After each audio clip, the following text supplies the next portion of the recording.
информација за амбиенталниот воздух во Кочани со анализа на Свети Николе. Само вие можете да направите тоа. И никој друг.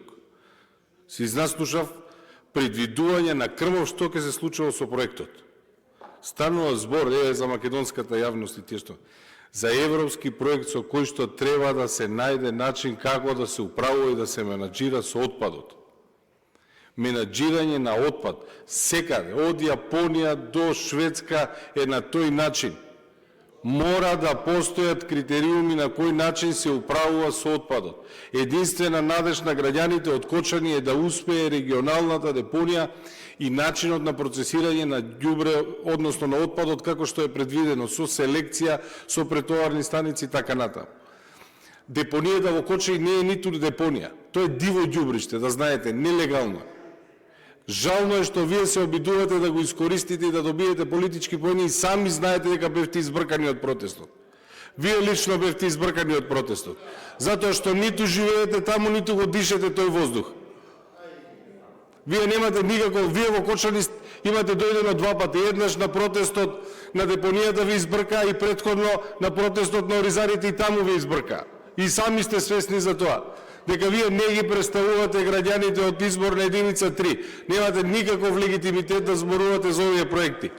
Интересот на кочанчани е ова да се реализира и овој проект да прашајте го како беше избркан, ама нека биде искрен.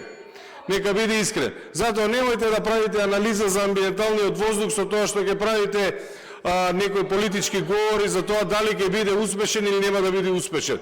Затоа што објавен е тендерот на EU Tenders, започна да е постапката и трае до февруари.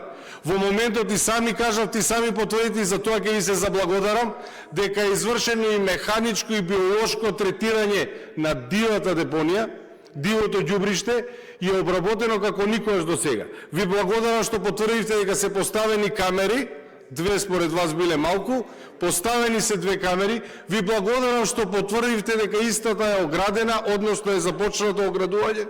И ви благодарам што потврдивте дека ѓубрето повеќе не гори.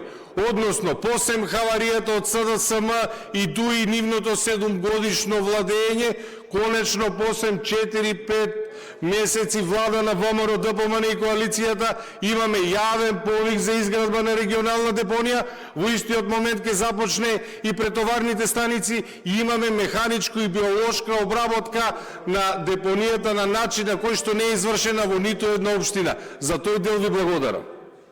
А за повеќе факти во говорот.